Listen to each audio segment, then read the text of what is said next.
आज रेसिपीटी मोर तो बहुत पसंद। आउ गोटे सत कथा कहबी सांग माने, आज एई रेसिपी बनाऊ बनाऊ मो बापा कथा मोर आज बहुत मन पड़ुथिला। कहीं ना मु जेते बेले भी बोईतालु फुलर बरा बनाए ना, सेते बेले बापा कहते कि याकू अरुआ चाउल दे बनैबू, देले एटा बहुत क्रिस्पी लागिबो। आ ओबियसली एई बराटा तांकर भी बहुत पसंद थिला। आज मु तुमे बनैथिबा प्रोसेस रे याकू बनैची, तुमे थिले निश्चित टेस्ट करी कहि थांत कि बराटा आज क्रिस्पी हेची कि नाही। सॉरी सांग माने, आज मु टिके इमोशनल हे गली। छाडंतु से कथा। सब फूल को बागे भलो कि पानी रे धोई देला परे एबे अरुआ चाउल रे गोटे बैटर टे बनैबा। जहा पाई प्रथमे मु एठी 2 रु 3 चमच अरुआ चाउल को आधा घंटा जाय बतुरई देइथिली। एबे चाउल को भलो रे 4-5 पानी करी धोई आनी ताकू छाणी आनिबा गोटे ग्राइंडिंग जार को। आउ ता सह दबा किछि कटा पियाज, अदा, रसुण रकोला, गोटे सुखिला लंका आउ गोटा जीरा। ए सबु सह चाउल को एबे चिकन करी बाटी आनिबा।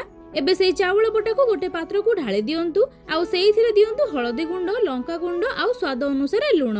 ए सबु को भलरे गोली गोटे सेमी कंसिस्टेंसी रो बैटर टे प्रस्तुत करिबा। आउ हां, आणटी को ना बेसी पतला करिबा ना बेसी मोटा। बस बैटर टी हमर गोळे हे एबे पूरा रेडी।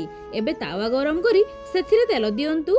आउ तेल गरम हैला परे बोईतालु फूल गुडी को सेई चाउल आणरे बुडेई तावारे दियंतु।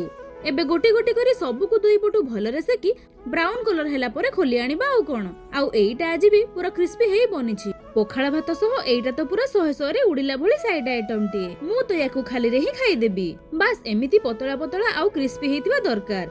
हो सांग माने, आज रो रेसिपी टे भलो लागितिले सब बापा को पई दिल से लव यू बापा लेखिबा को जमारू भूलिबेनी। एबे रहिली, जय जगन्नाथ।